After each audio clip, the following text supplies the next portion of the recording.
자, 지금부터는 일반 전표 입력 65회부터 54회까지 쭉 한번 풀어가 보도록 하겠습니다. 전산회계 1급에서는 일반 전표 입력이 가장 메인 이벤트죠. 그죠? 자, 65회 분계를 하나씩 해드릴 테니까 자, 보도록 하겠습니다. 8월 25일 손으로 분계를 좀 하실 줄 아셔야 돼요. 그래야 이 문제를 풀 수 있기 때문에 제가 간격을 좀 넉넉하게 잡아놨습니다. 자, 문제 볼게요. 소망은행으로부터 5년 후 상환 조건으로 1억 원을 차입하고 라고 되어 있습니다. 중간에 이제 끊는 게 중요해요. 시험 문제가 이제 보통은 문장이 이제 이렇게 한번 끊어주는 게 중요합니다. 자, 5년 후 상환 조건이라는 얘기는 이것은 우리가 봤을 때 뭐라고 볼 수 있냐면 이것은 장기 차입금이라고 봐야 되겠죠. 장기 차입금. 그죠? 5년 후 상환 조건. 보통예금 계좌로 입금 받다라고 되어 있으니까 차변에 자, 보통예금 1억 원. 그 다음에 대변에 그쵸? 장기 차입금 자 1억 원 뭐 이렇게 하라는 얘기죠. 자, 그 다음에 여기 이쪽에 이제 거래처를 걸어줘야 되겠죠. 거래처는 바로 소망은행이 되겠습니다. 소망 자 은행 이렇게 가져올고요.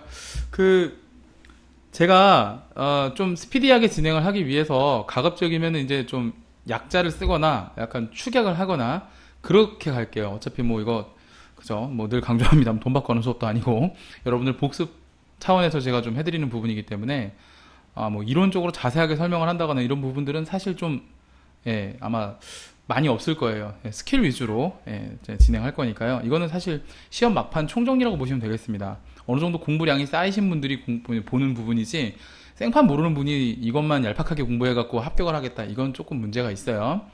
자, 좋습니다. 자, 우선은 이렇게 진행하도록 할게요. 좀 약어를 써서 가도록 하겠습니다. 약자를 써서. 자, 입력은요 한 회별로 이렇게 문제 풀고 이렇게 진행하도록 할게요. 자, 이렇게 해결하면 되겠고요. 그 다음 볼게요. 자, 9월 10일입니다. 회사는 전 임직원의 퇴직금에 대해서 확정급여형 퇴직연금에 가입하고 있으며 라고 되어 있어요. 확정급여형 퇴직연금에 가입하고 있으며 라고 되어 있으니까 확정급여형 퇴직연금 그쵸 DB형. 자, DB형은 퇴직연금 운용자산이라는 계정 과목을 쓰죠. 자, 이렇게 돼 있고 자, 여기서 한번 끊어보면 퇴직연금 운용자산 자, 보면 되겠고 8월분 퇴직연금 1000만원을 당사의 보통예금계좌에서 이체해서 납부하다라고 되어 있으니까 차변에 퇴직연금 운용자산 그쵸 1000만원 되시겠고요. 그 다음에 대변에 보통예금 자 1000만원인데 굳이 이거 같은 금액이니까 네모칸 쳐도 돼요. 왜냐하면 K랩 프로그램은 차대변을 자동으로 완성시켜주는 기능이 있죠. 자, 이렇게 정리를 하시면 되겠습니다. 자, 정리하고 넘어가고요. 그 다음 문제 자, 9월 20일이네요. 자, 9월 20일 9월 5일 수령한 가수금이라고 되어 있어요. 이제 우리가 가수금이라고 되어 있으니까 조회를 해봐야 되겠죠. 자, 이 부분은 우리가 조회를 해보셔야 됩니다. 9월 5일 날 실제로 자, 조회를 한번 해볼까요? 자, 조회를 해보면 자, 일반 전표 입력 누르고요. 자, 9월 20일로 가봅니다. 9월 5일이죠. 죄송해요. 9월 5일이죠. 9월 5일 가보니까 가수금이 얼마 돼 있습니까? 100만원 잡혀 있어요. 소망은행에 돈이 들어왔는데 100만원 잡혀 있죠. 자, 내용 확인했으니까 이제 가수금 다 100만원 확인했습니다. 자, 가수금 100만원 확인했고요. 자, 그럼 가수금은 우리가 자, 조회를 해보니까 얼마다? 자, 100만원이었다. 자, 이렇게 확인이 됐고요. 자, 제품을 매출하기로 하고 받은 계약금 50만원과 동사는 이제 우리전자를 뜻하는 말이죠. 외상매출금 50만원을 회수한 것으로 확인되었다라고 되어 있기 때문에 부채 감소니까 일단 가수금이 100만원만큼이 없어져 주는 게 맞습니다. 그 다음에 계약금이라고 했죠. 계약금이니까 선수금이 되겠죠. 선수금 하시고 요 금액은 50만원 이렇게 해주시면 되겠고요. 그 다음에 이제 외상매출금이 되겠죠. 외상매출금은 이제 똑같이 50만원 뭐 이렇게 해주면 되겠어요. 자, 그 다음에 이제 포인트가 뭐냐면 이제 선수금하고 외상매출금 거래처가 모두 어딥니까? 그쵸. 우리전자죠. 자, 요거 거래처 파란색으로 밑줄 친 건 거래처를 건다라고 표현하면 알고 계시면 될 것 같아요. 자, 요렇게 가도록 하겠습니다. 자, 좋고요. 그 다음 문제를 보니까 9월 30일 문제네요. 캠브리지의 수출 선적일자 9월 10일 한 제품의 외상매출금이 보통예금 계좌에 원화로 환전되어 입금되었다라고 되어 있습니다. 그러면 이제 내용을 보니까 우리가 어떻게 볼 수 있냐면 자, 우리가 매출 인식은 선적일자 기준으로 하죠. 제품 외상매출금이 자, 여기서 한번 끊어보면 외상매출금이 5,000달러가 있어요. 미국 달러로. 근데 9월 10일 날 매출했기 때문에 자, 이 5,000달러 곱하기 그죠? 1100원에 해당되는 금액 얼마가 되겠습니까? 550만 원에 해당되는 금액이 외상매출금이었다. 뭐 이런 거죠. 그러니까 당초 분기에는 그러니까 차변에 외상매출금 550만 원 대변에 그죠? 뭐 이렇게 우리가 당초 분기를 유추해 보면 이렇게 돼 있을 거예요. 아마 당초 분기에는 차변에 외상매출금 550만 원, 그 다음에 대변에 이제 제품 매출이니까 제품 매출 뭐 이런 식으로 해서 그쵸 550만 원 뭐 이런 식으로 표현을 했을 거예요. 그 다음에 이제 거래처는 이제 이쪽에 캠브리지 이렇게 걸었을 거고요. 자, 이게 이제 당초 분계인데 이 당초 분계가 어떻게 돼요? 보통예금 계좌로 원화로 환전돼 입금되었다고 되어 있기 때문에 요거를 이제 지워서 표현을 해보면 지금 처리돼야 될 분계는 이거죠. 그러니까 지금 처리될 분계는 외상매출금은 받을 돈이 전부 다 빠집니다. 550만원 받을 돈인데, 자, 오늘 날짜의 환율이 얼마입니까? 1050원이 되겠죠? 1050원의 환율이니까 지금 이걸 계산해보면 525만원이 나와요. 자, 그러면, 자, 보통예금 계좌에 돈이 들어오는 것은 얼마입니까? 525만원. 딱 봐도 생각을 해보세요. 자, 550만원 받기로 했는데 525만원 밖에 못 받았으면, 그쵸? 맞아요. 25만원만큼이 난 지금 손해를 보고 있는 거죠. 자, 실제 실현되어 있는 손익이죠. 실제 실현되어 있는 외화와 관련된, 외화 자산 부채와 관련되어 있는 실제 실현 손익은, 자, 손실이니까 이것은 외환 차손이 되겠습니다. 보통 이제 외화 환산 손익하고 외환 차손익을 헷갈리시는 분이 계신데, 하나 팁을 드리면 이론 정리 한번 간단하게 하고 들어갈게요. 자, 우리가 보통 보실 때, 좀 키워볼까요, 이걸? 키워서 가겠습니다. 자, 일단 간단하게 시험용으로만 정리해 드릴게요. 시험용으로 정리해 드리면 우리가 외환 차손익 같은 경우에는요, 그냥 1월 1일부터 12월 30일 사이에 나오는 계정 과목이라고 보시면 되겠습니다. 그 다음에 외화 환산 손익 있죠. 얘는 12월 31일 당일밖에 안 나와요. 그러니까 이게 포인트예요. 지금 날짜가 며칠이에요. 그죠? 9월 30일 아닙니까? 그럼 여기에 해당되니까 당연히 이거죠. 이렇게 보시는 방법이 이제 가장 1차적인 방법이고, 이걸 조금 살을 붙여서 설명을 드려보면 이렇게 볼 수 있어요. 우리가 외화 그다음에 자산이나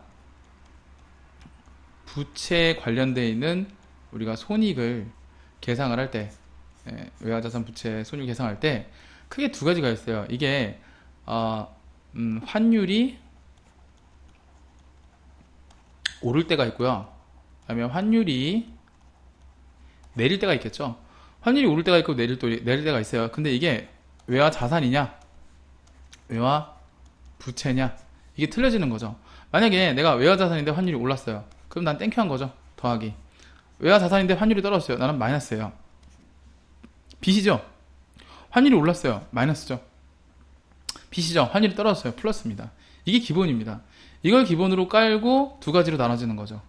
자, 이게 실제로 실현되는 손익이냐, 아니면 그냥 기말에 평가만 해보는 미실현 손익이냐. 실현 손익이다 라고 하면 이것은 외환 차익이 되는 거고요. 그 다음에 만약에 미실현이다 그럼 뭐예요? 환산 이익이 되는 거죠. 이런 식입니다. 자, 그러면 역시 이것도 실현과 미실현이 있을 거고, 실현과 미실현이 있을 거고, 실현과 미실현이 있겠죠. 자, 그러면 역시 실현 미실현, 실현 미실현, 실현 미실현, 실현 미실현. 그러면은 자, 이것도 보세요. 실현이면 뭐예요? 차 손이 될 것이고, 이건 뭐예요? 환산, 그쵸? 손 실이 되겠죠? 역시 이것도 똑같은 것이고, 이것도 역시 똑같은 것이 될 겁니다. 똑같고 똑같습니다. 경우가. 자, 이렇게만 이해하시면 될 것 같습니다. 간략하게 설명을 좀 드려봤고요. 자, 그래서 여기 나오는 정답은 아까 이미 설명드렸던 그 답으로 정리를 하도록 하겠습니다. 그래서 이걸 정리를 해보면 이렇게 할 수 있겠죠? 자, 이렇게 돼서 우리가 이제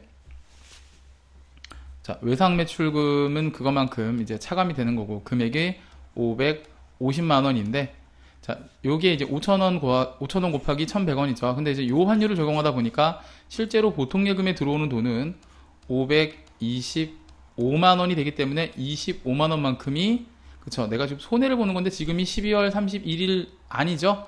외환 차손이다. 1월 1일부터 12월 30일 사이에 들어가는 것들은 그냥 실현손익으로 실제로 손해를 본 거기 때문에 외환 차손이다. 이렇게 보시면 되겠습니다. 대개 시험 문제 풀이용으로다가 설명드린 게 물론 12월 31일 날 외환 차손이 발생할 수도 있어요. 근데 전산회계 스타일상 12월 30일이 결산 문제에다 외환 차손익을 넣는 경우는 거의 없었다고 보시면 됩니다. 그러니까 조금 이해가 딸리시는 분들은 요렇게 이해하셔도 크게 무방하다. 이렇게 보시면 되겠고요. 자, 그 다음에 문제 5번 가겠습니다. 자, 보유 중인 자기 주식을 처분했다고 되어 있습니다. 그 문제 안에 다 답이 있습니다. 그냥 간단하게 생각하시면 돼요. 내가 갖고 있는 자기 주식을 처분했다라고 하면 대변에 자기 주식이 없어지는 거예요. 뭐 이거 뭐 자본금이다 뭐 이렇게 어렵게 생각할 필요 없습니다. 장부가액은 1, 2, 3, 4, 5, 0, 0, 0 그러면 뭐예요? 1, 2, 3, 4, 5, 0, 0, 0 이게 이제 없어진다는 거고요. 뭐 이렇게 됐다는 얘기죠. 자, 처분가액은 1억 2,500만 원이래요. 그러면 1억 2,500만 원이 뭐가 되겠어요? 결국에는 돈으로 들어오는 거예요. 그런데 처분대금은 보통예금계좌에 입금되었다. 그럼 돈이 아니라 이제 뭐예요? 이제 이제 좀 이쁘게 바꿔줘야죠. 보통예금이라고 고쳐주면 되겠죠. 자, 보통예금이다. 자, 이렇게 해주시면 되겠는데요. 자, 근데 이제 포인트가 있습니다. 뭐냐면 자기 주식 처분이익의 계정 잔액이 170만 원 있다라고 되어 있습니다. 또한 처분 수수료는 없는 것으로 가정한다. 자, 그럼 자기 주식 처분 이익이 계정 잔액이 170만 원 있다는 얘기는 지금 이게 잘 보셔야 돼요. 손실이냐 이익이냐를 따지셔야 돼요. 근데 다행스럽게도 이건 자기 주식 처분 이익이 되겠습니다. 차대변을 따져보니까 그죠? 내가 이익이죠? 그러면 이 말은 신경을 안 쓰셔도 되는 부분이에요. 이건 뒤에 설명드릴게요. 자, 그러면 돈이 들어오는 돈은 얼마가 되겠냐? 155만원, 1억 2,500만원 들어오고 1억 2,345만원짜리를 팔았으니까 난 얼만큼 이득을 보는 거죠? 155만원만큼의 이득을 보는 거죠. 자, 그러면 이제 이게 답이고요. 이게 왜 이렇게 답이 되는지를 좀 부연 설명을 좀 들어볼게요. 자, 보시면 우리가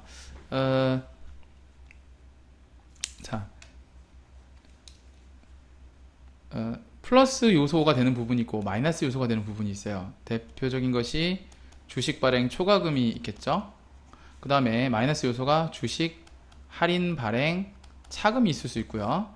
그 다음에 이제 감자 차익이 있어요. 감자 차익. 그 다음에 이제 감자 차손이 있고요. 감자 차손. 그죠? 그 다음에 이제 자기 주식 처분 이익이 있고요. 그죠? 그 다음에 이제 자기 주식 처분 손실이 있습니다. 네, 이렇게. 자, 그 다음에 이제 매도 가능 증권 평가 이익이 있고요.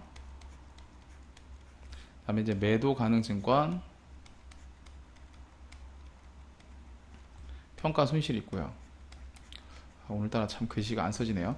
자, 이런 것들은요, 일단은, 그러니까 서로, 그러니까 상반되는 개념들이죠. 얘네들이 공통적인 부분들은 뭐냐면, 같은 재무제표, 그러니까, 같은 재무제표에 잔액이 각각 계상이 안 돼요.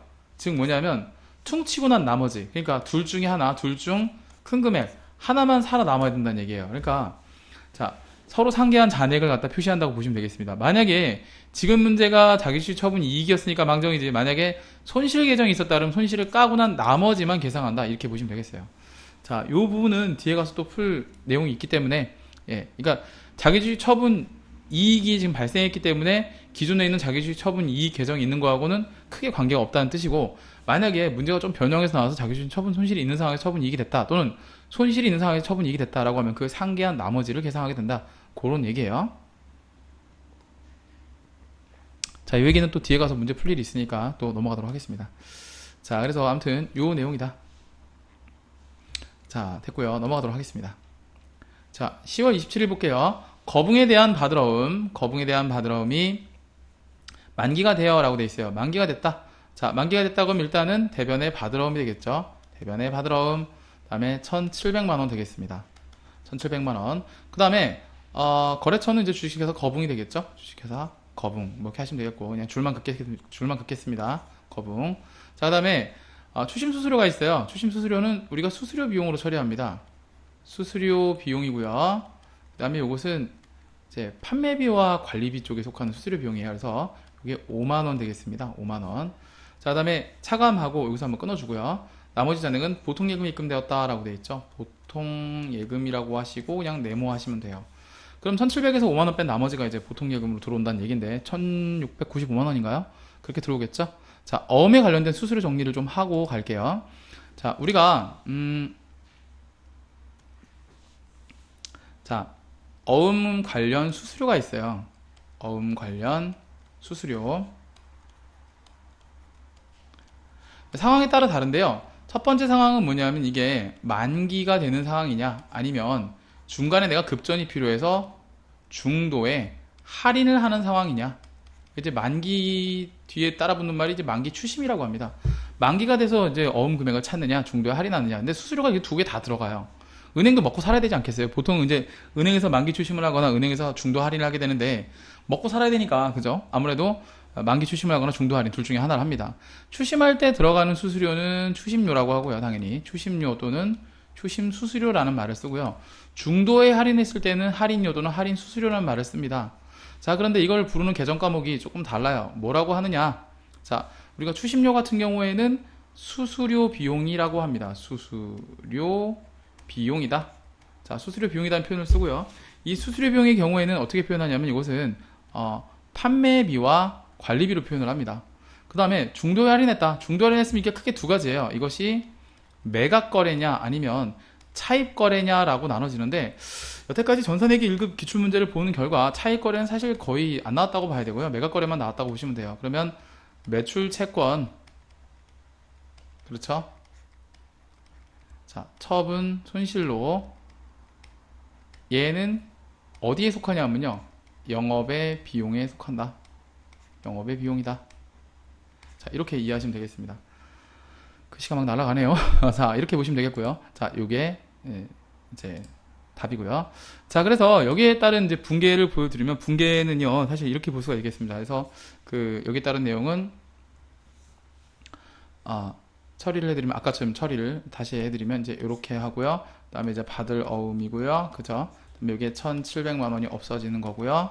그다음에 이제 거래처는 제가 여기 거붕이라고 했었죠. 거붕이라고. 그다음에 이쪽에 추심 수수료 만기가 되어 차감하고 여기서 한번 끊으라 그랬죠. 얘는 수수료 비용이고요. 분계를 할 때 끊어치는 게 되게 중요해요. 자, 판매비와 관리비라고 되어 있고요. 이것은 5만 원이라고 되어 있고요. 나머지 금은 굳이 계산할 필요가 없죠. 분계 순서할 때 이거 입력하고 요거 입력하면 요거 나머지 입력돼요. 그러니까 변이 작은 것부터 입력하면 돼요. 차변 먼저 대변 먼저 이게 아니고요. 변이 작으면 얘가 더 적잖아요. 얘 먼저 입력하시면 돼요. 나머지 보통예금 입금되었다. 보통예금 이렇게 해주면 입력 다 되죠. 자, 이렇게 됐습니다. 자, 요거 입력 어렵지 않으니까요. 바로 입력 두다닥 입력하고 정리를 해보도록 하겠습니다. 자, 화면 띄우고요. 자, 입력 들어갈게요. 일반 전표 입력이죠. 자, 한번 입력을 해보겠습니다. 여러분들 교재를 보면서 이렇게 하시면 될 것 같아요. 자, 일단 첫 번째 문제 같은 경우에는 소망은행으로부터 5년간 상환 조건을 하고 했으니까 날짜는 8월 25일. 저 같은 경우에는 이런 식으로 날짜를 하나씩 들어가요. 물론 이렇게 들어가는 방법도 있어요. 근데 이거 다른 거랑 헷갈리고 뭐 데이터에 좀 실수할 수도 있는 부분이 있기 때문에 각계격파합니다. 저는 그냥. 자, 그 다음에 이제 차변 대변 이런 건 입력하실 줄 다 아시죠? 자, 그러니까 대변부터 먼저 갈까요? 대변에 장기 차입금 295가 아니구나. 자, 장기라고 할게요. 장기 차입금. 차입이라고 한 번 더 검색해도 돼요. 자, 293번이네요. 자, 그 다음에 거래처 걸어줘야 되겠죠? 소망은행 거래처 걸어주시고 엔터 쳐주시고요. 1억 100 플러스 엔터. 차변에 보통예금 계좌 103번 이렇게 해주면 되겠죠? 자, 입력 끝났고요. 자, 그 다음 가볼게요. 9월 10일 이론하고 분계만 제대로 되어 있으면 뭐 입력은 그렇게 어렵지 않습니다. 단순 반복 작업일 뿐입니다. 자, 이번엔 퇴직연금 운용자산에 대한 DB형에 대한 얘기였죠? 차변에 자, 183번일 거, 183번이 아니라 186번인가? 예, 186번이네요. 코드로 외우시면 좋아요. 자, 그 다음에 금액은 1000만 원이라고 되어 있고, 대변에 103번 보통예금. 이렇게 입력을 해주면 되겠고요. 그 다음에, 9월 20일 볼게요. 가수금을 정리하는 분계였었죠? 차변에 257 가수금. 그 다음에 금액은 얼마가 되겠습니까? 100만 원 없었죠? 아까 조회했을 때. 대변에 계약금이니까 257 59 선수금 259번 선수금이고요. 우리전자. 자, 우리전자고요. 금액이 100만 원 아니죠? 50만 원 수정해 주시고 나머지 금액은 외상매출금 108, 그 다음에 이제 위에 있는 거래처를 밑으로 복사하는 기능이 있어요. 플러스 엔터 쳐주시면 되겠습니다. 플러스 엔터. 자, 됐고요. 그 다음에 9월 30일 갈게요. 9월 30일 문제는 캠브리지, 요거 이제 그 보통예금 계좌 원화로 환전하는 그 문제였죠. 자, 이것도 보면요. 변이 작은 것부터 입력해 줍니다. 대변에 108번, 그 다음에 캠브리지. 아이고, 잘못했나? 캡이라고 했네요. 오늘따라 잘 안 돼요. 자, 외상매출금, 캠브리지 있네요. 자, 금액은 아까 550만원 있어요. 그죠? 차변에 103번. 근데 550이 다 들어온 게 아니라 얼마가 들어옵니까? 그렇죠. 525만원만 들어오는 거죠. 나머지는 외환이라고 검색해 보시면 외환 차손이 있어요. 차손이었죠. 외환 차손 25만원 이렇게 처리를 했고요. 자, 그 다음에 5번 문제죠. 10월 23일 문제를 보시면 여기 자기주식 처분하는 문제였어요. 그죠? 자기주식 처분하는 문제. 자, 자기주식 처분하니까 자, 자기라고 하면 자기주식 나오죠. 자, 그 다음에 1, 2, 3, 4, 5 1, 2, 3, 4, 5, 0, 0 1억 2345만원. 그 다음에 차변에 받는 돈이 처분가액은 보통예금 계좌에 들어왔다 그랬죠. 그래서 얼마? 1억 2,500만원. 근데 이제 여기서 자기주식 처분에 관련된 이익이 되는 상황인데 이익이 마침 잔액이 있으니까 그냥 뭐 170만원 상관없고 넘어가면 되겠습니다. 그러면 요거는 대변에 자기라고 또 쳐주시고요. 자기주식 처분 이익으로 정리를 하시면 되겠다. 자, 이렇게 정리를 하시면 되겠습니다. 자, 됐고요. 만약에 문제가 조금 변형이 돼서요. 아까 요 문제 이 문제에서 자기주식 처분 이익이 계정 잔액이 170이 있는 게 아니라 만약에 이것이 손실이었다면 손실이었다면 분계가 이게 자기주식 처분 손실이 돼야 됩니다. 아시겠죠? 참고하시고요. 자, 그 다음에 10월 27일 문제도 한번 정리해 볼까요? 10월 27일 입력하는데 그렇게 시간이 많이 걸리지 않습니다. 자, 대변의 바드러움부터 먼저 할게요. 바드러움, 그 다음에 거붕 이렇게 해주시고요. 자, 금액은 1,700만원. 그 다음에 수심 수수료는 제가 수수료 비용이라고 했습니다. 5만원 빼고요. 나머지는 어떻게 된다고요? 보통예금에 입금되었다. 103번 보통예금 이렇게 정리하시면 되겠습니다. 자, 입력 실습은 이렇게 해봤고요. 자, 이제 다음 회차로 넘어가도록 하겠습니다. 다음 회차 64회 창조회사나요? 창조회사. 자, 이번에는 64회 창조회사를 진행해 보도록 할게요. 7월 17일 문제 보도록 하겠습니다. 자, 영업관리팀 직원 뭔가 800번대 냄새가 물씬 풍겨요. 김병철의 결혼식에 축의금으로 100만원 현금 지급하였다. 이렇게 받았으면 소원이 없겠네. 자, 회사에서 그러니까 종업원이 결혼식 한다고 축의금을 100만원씩이나 줬대요.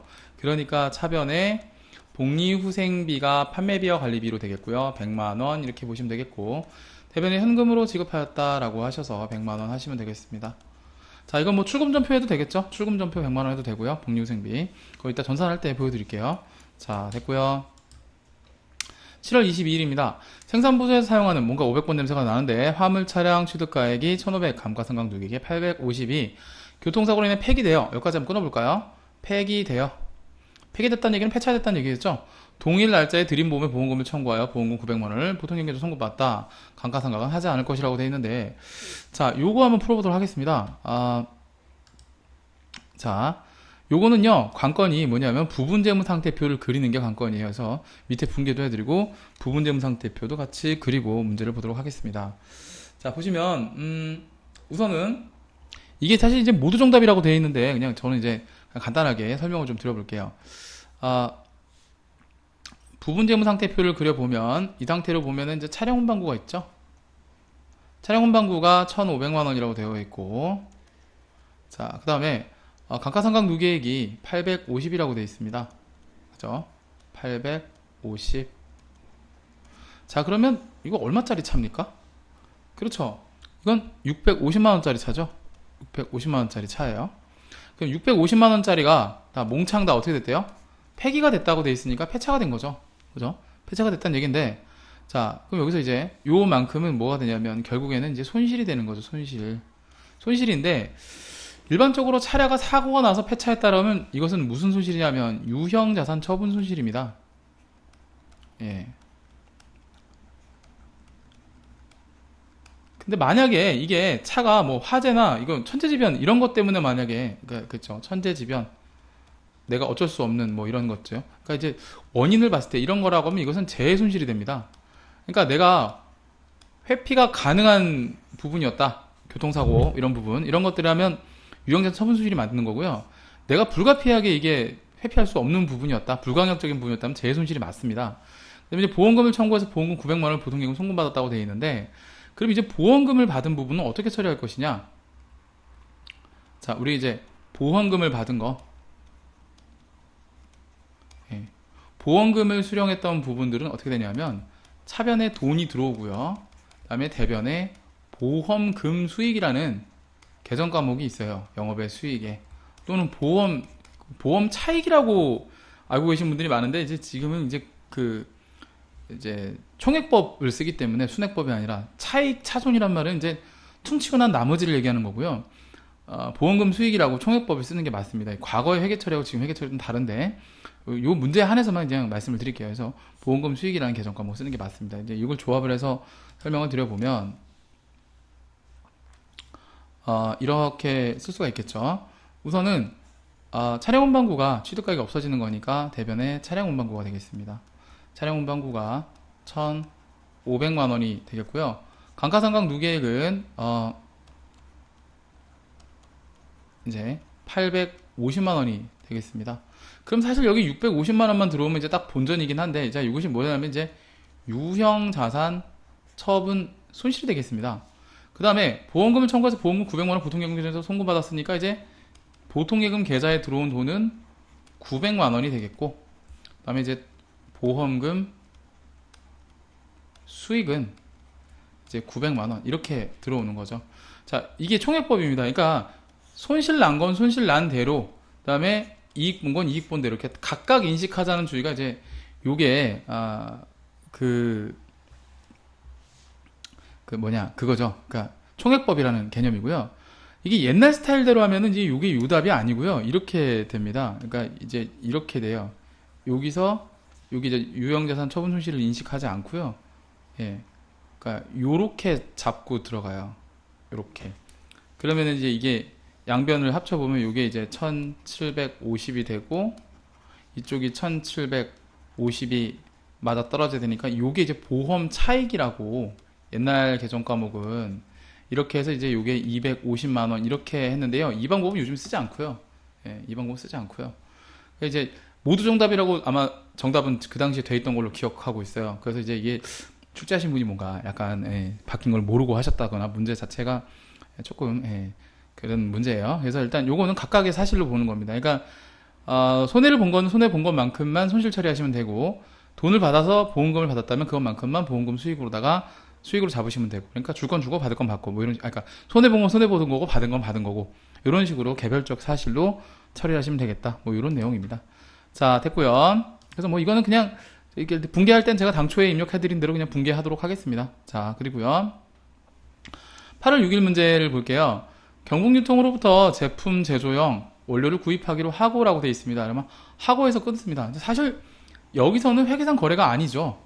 그죠? 돈이 실제적으로 움직인 게 아니라 그냥 뭐뭐 하기로 하고만 한 거 아닙니까? 근데 계약금을 준 거 이것만 회계상 붕괴로 보시면 되겠죠. 자, 타임 발행 자계수표라고 하면 뭡니까? 이건 현금이죠. 현금으로 지급한 돈은 500만 원이 되겠고요. 그 다음에 이제 계약금을 준 거니까 선급금이 되겠죠. 선급금. 선급금 500만 원. 뭐 이런 식으로 가시면 되겠고 이제 거래처는 경북유통이니까 거래처 경북유통 거시면 되겠습니다. 뭐 어려운 거 없고요. 이건 뭐 아까 복리후생비처럼 그냥 출금 전표 찍으시면 되겠고요. 그 다음에 이제 8월 9일을 보겠습니다. 거래처 주식회사 송강호로부터 제품을 매출하고 받은 받으럼 1000만 원을 이라고 되어 있는데 을 해서 한번 끊어볼게요. 뭐뭐을, 뭐뭐를, 뭐뭐중, 뭐뭐이 여기서 이제 끊어야 되겠죠. 자, 딱 보는 순간 이것은 대변에 받을 어음이 되겠습니다. 1000만 원 됐고요. 거래처인 KH은행에서 할인하고 아까 제가 할인료랑 이제 그 추심료 설명을 드렸었죠. 자, 할인료는 얼마입니까? 35만 원을. 자, 그러니까 이것은 매출 채권, 매처손이라고 하겠습니다. 매출 채권, 처분 손실 35만 원 영업의 비용이죠. 당사 보통예금이나 입금하였다. 매각거래 처리할 것. 그냥 뭐 대부분 다 매각 거래입니다. 보통예금 이렇게 이론적인 부분들은 아까 간략하게 설명드렸기 때문에 이 부분은 그냥 넘어갈게요. 이렇게 분결하시면 되겠습니다. 거의 시험 문제예요. 한 번은 추심료, 한 번은 뭐 할인료 이런 식으로 나오니까 두 가지 회계 처리를 모두 알고 계시면 좀 도움이 되겠죠. 자, 좋고요. 8월 22일 문제 보겠습니다. 거래처인 중국 상사의 외상매입금 6,400만원 중이라고 되어 있죠. 중이라고 되어 있으니까 고민하지 말고 채권 채무의 소멸이죠. 6,400만원.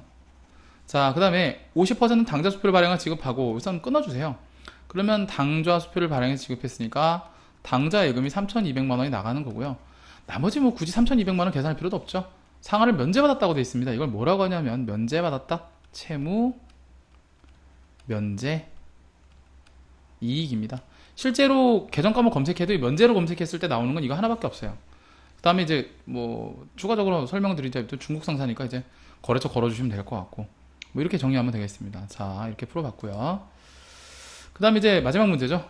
요거 풀고 좀 꺾고 가겠습니다. 한 회당 한 2문제씩 풀면 될 것 같은데 초반에는 이론적인 설명을 좀 이것저것 많이 하다 보니까 스피드가 좀 나진 않는 건 사실이에요. 근데 이제 제가 문제 풀 때 그때마다 이론을 다 설명하는 게 아니라 앞에서 설명드렸죠 뭐 이런 식으로 할 거예요. 그러니까 요거 참고하시기 바랍니다.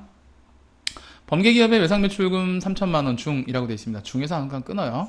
자, 그러면 대변의 외상매출금 귀신같이 맞아떨어지죠. 중. 이거 3천만원이네요. 자, 3천만원. 자, 그럼 3천만원이라는 매출채권이 없어지는 개념이고요. 자, 그 다음에 1,000만원은 현금으로 받고 분기가 어렵지 않습니다. 그죠? 현금 1,000만원. 그 다음에 이제 나머지는 범계기업의 발행 약속금을 받았다고 되어 있습니다.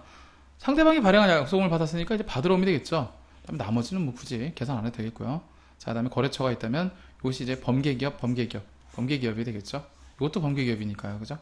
자, 좋습니다. 이렇게 정리하도록 하겠습니다. 자, 입력 실습하고요. 한번 끊고 갈게요. 자, 입력 한번 들어가겠습니다. 일반적표 입력이죠. 동산택이 아니죠. 자, 창조회사죠. 자, 창조회사.